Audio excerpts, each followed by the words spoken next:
It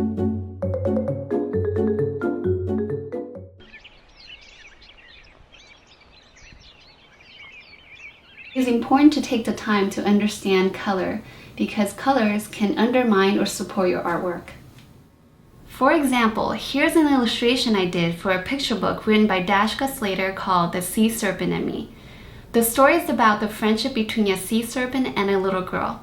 When the sea serpent grows too big to stay on land, they both realize that he has to go back to the sea where he belongs, but he's not quite ready to go.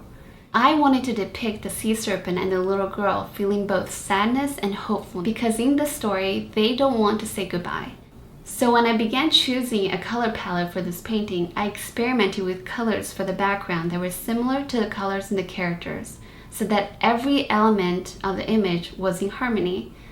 And since I wanted the mood to be calm and perhaps melancholic, I did tests with desaturated colors so that the image would not be so loud.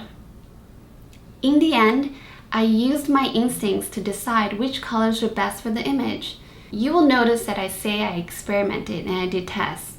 This is because no matter how well you understand things like technique and color theory, the creative choices that make the best paintings are sometimes hard to clearly explain and can be very subjective. But with that said, often when something doesn't work in a painting, it can be improved with proper technique and understanding of color. Now let's look at a different version of the same illustration. Here I've used red and green. You might notice that the tone is different. The mood of the story, sad and hopeful, does not match the mood of the image to me. To me, this version feels harsh and chaotic. And technically what's happening is that red and green are complementary colors. And because in this case they're both fully saturated next to one another, this is creating high contrast throughout the image.